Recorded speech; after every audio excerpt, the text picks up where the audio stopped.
Hello sa inyo lahat. Nandito pala ako para turuan kayo kung paano mag-reformat at mag-install ng operating system ng isang computer. Kung makikita nyo, meron tayo ditong laptop. At sa desktop niya, meron tayong mga files dyan. Ito yung mga files ito magpapatunay mamaya kung na-reformat ba natin itong kung laptop na to o hindi. Kung successful ba. Siyempre, meron din ako ditong installer ng OS natin, Windows XP. ah, CD siya. So, kailangan natin ng CD or DVD drive ng unit natin na i-reformat natin. Merong CD-ROM tong laptop natin. Kaya i-insert natin yung installer natin dito. Ayan. Pag na-insert na natin yung installer natin ng OS, re-restart natin yung unit natin. Ayan. Habang nagre-restart yung unit natin, kailangan natin i-press ng sabay yung F2 saka delete sa keyboard natin para papunta tayo sa BIOS ng unit natin. Huwag tayong titigil hanggat hindi pa nag-a-appear yung BIOS niya. Ayan. So, ito yung BIOS ng unit na i-reformat natin. Sa pagre-reformat natin, since yung CD natin nasa DVD drive, kailangan i-set up natin yung boot priority natin. Pupunta tayo sa boot, then titignan natin, nakita natin dito na hard drive yung first boot niya, at saka yung DVD drive yung second boot. So, kailangan yung CD-ROM natin yung maging first boot kasi nandun yung installer natin para siya yung unang basahin ng unit natin. Nakalagay dito, F6 and F5 moves the device up or down. So, press down natin yung F6 sa keyboard para umangat yung DVD drive. Ngayon, siya na yung nasa unahan, so siya yung first boot natin. Para ma-save natin siya, press natin yung F10 sa keyboard, F10, then save, enter, yes. Ayan, hihintayin nating mag-boot yung computer natin. Kung kanina, mapapansin nyo, pagkatapos na itong reading na to, naglo-loading yung Windows XP, pero ngayon, nagganito na siya. Kasi yung unang binasa niya, yung CD-ROM natin, kasi yun yung first boot natin. So, press any key to boot from CD. Yan.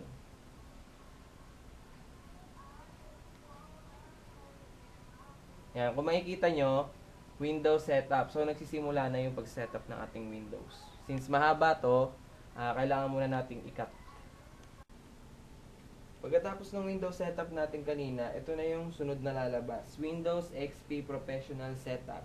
Ito na yung sa about sa pagpa-partition natin ng ating disk. Kung makikita nyo, 38 gig. Yan yung total ng hard disk natin. So, meron tayo ditong local disk C. Kailangan natin siyang i-delete. Nakalagay dito sa to delete the selected partition, press D. Kailangan muna natin yung i-delete. And then to delete this partition, press enter. Ayan. To delete this partition, press L. Ayan. So, wala na yung local disk C natin kanina. Magpa-partition tayo, so gagawa tayo ng dalawang disk. Press local disk C saka local disk D. So, ang nakalagay dito, to create a partition nito, unpartition space, press C. Ayan. Nakalagay dito kung ilan ang gusto mong ilagay sa memory ng local disk C mo. 38 gig, hatiin na lang natin, gagawin natin 19 gig. Yan. Then press enter. Yan. Meron na tayo dito ang local disk C. Since meron pa tayong natitirang 19 gig, yun yung gagawin nating local disk D kasi nga ipapartition natin siya. So, ganun ulit, press C. And then, ito na yung natitirang memory, then enter. Yan. Kung makikita nyo, meron na tayong local disk C saka local disk D. So, mamimili tayo dyan kung saan natin ilalagay yung files ng Windows XP natin, which is yung OS natin. Press enter. Dito lang natin lalagay sa C. Yan. So, kailangan pa natin siyang i-reformat. Siyempre, yung mga files natin nung lumang OS natin. Format this partition using NTFS file system. Quick. Yung quick ang pipiliin natin. Then, press enter. Yan. Ipa-format niya na yung local disk C natin. Kung saan nakalagay yung mga lumang files ng OS natin. Bago natin siya reformat.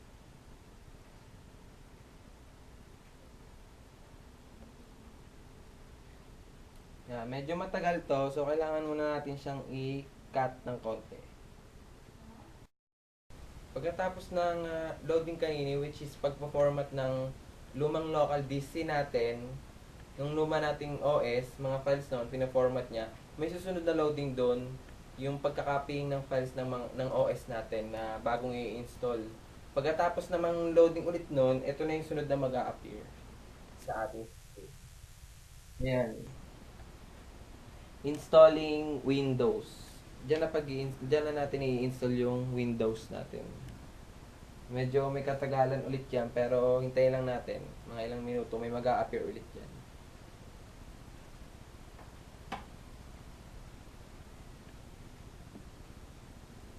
Ayan. Ito yung nag-appear sa screen natin. Ayan. License agreement. Meron ditong choices. Siyempre, I accept. Alam na natin yan. Then next. Hintayin lang ulit natin ng mga konti. May lalabas ulit dyan.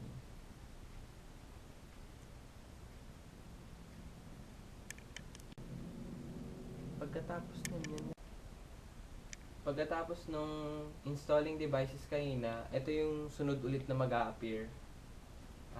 Personalize your software. Siyempre, lalagay natin yung name. Pangalan mo na lang. Wala ka namang organization. So, next.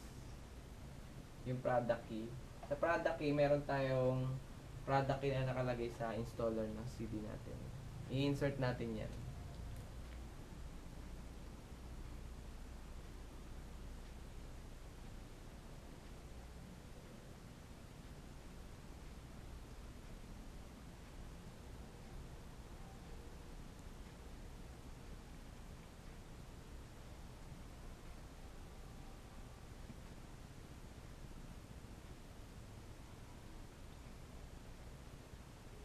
Yan.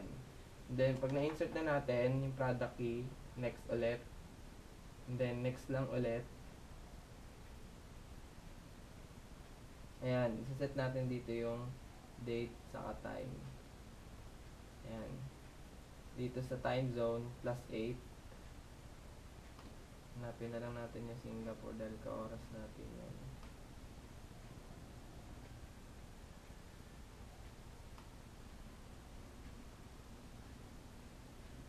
Ayan.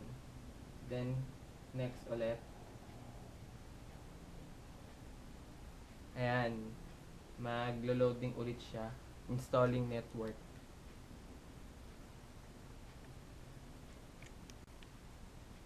Pagkatapos kanina nung installing network, ito yung sunod na mag-a-appear sa screen ng ating laptop or unit. Yan, ito yung about sa workgroup, saka sa domain. Ino-know lang natin to, then tatype natin yung pangalang workgroup dahil ito yung default name ng workgroup. Then next. Yan.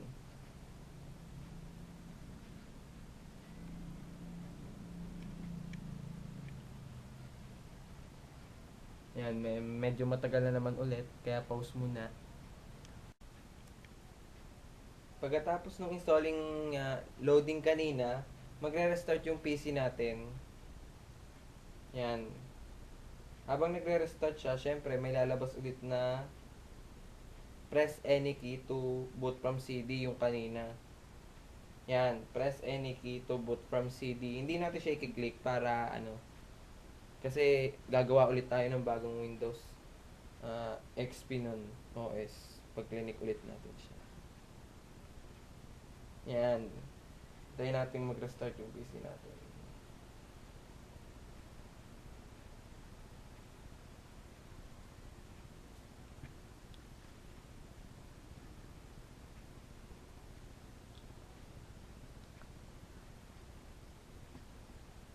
Ayan, ito na yung Windows XP natin.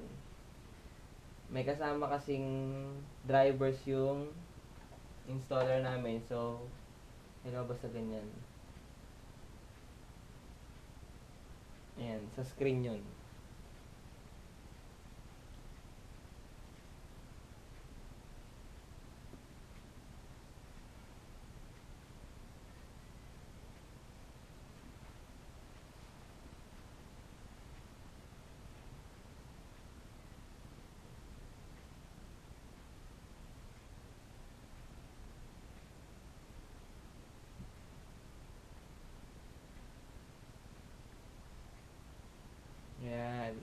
Windows XP. Yan. Ito na yan. Click lang natin next. Ito na yung susunod na lalabas. Next lang natin. Yan. Help protect your PC, not right now. Inspirated yung installer natin. Next ulit. Yan. Wala man tayong internet. Skip. And then, are you ready to register online with Microsoft? No. The next. Ayan. Computer name. Pangalan mo. Pangalan. Yan.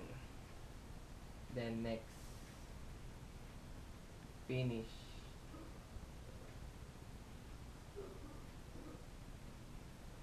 Yan. Welcome. Tapos na natin i-reformat at i-install ang operating system sa ating unit. Tingnan natin kung nawala ba yung mga files kanina para malaman natin kung na-reformat nga natin siya.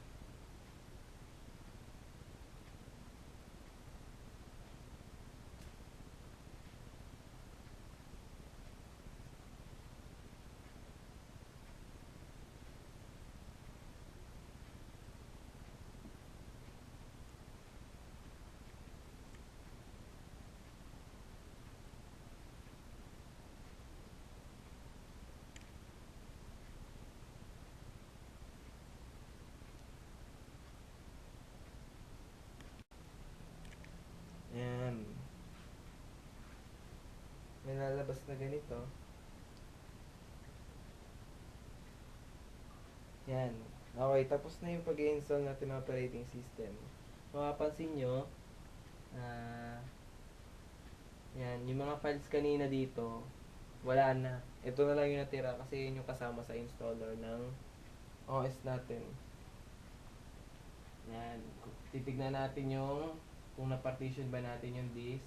Punta tayo sa my computer. Yan. Kung makikita nyo, meron na tayong local disk C, local disk D.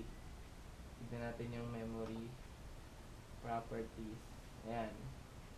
16 gig na lang yung free kasi yung 2 gig na nabawas dyan, yun yung ginamit sa OS ng yung files ng OS natin. Dito sa D,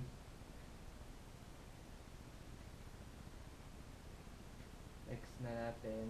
And syempre, aayusin ulit natin yung boot natin para dumiretso niya siya dun sa loading na lang. Restart ulit natin. Then, press ulit natin yung F2 sa delete para mapunta ulit tayo dun sa BIOS.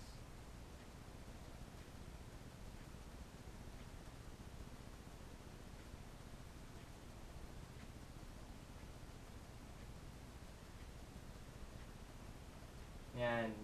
Then, punta ulit tayo sa boot. Boot device priority. Press enter. Then, gawin ulit nating first boot yung hard drive natin. Yan. Press F6. And then, F10 ulit to save. And then, yes, enter.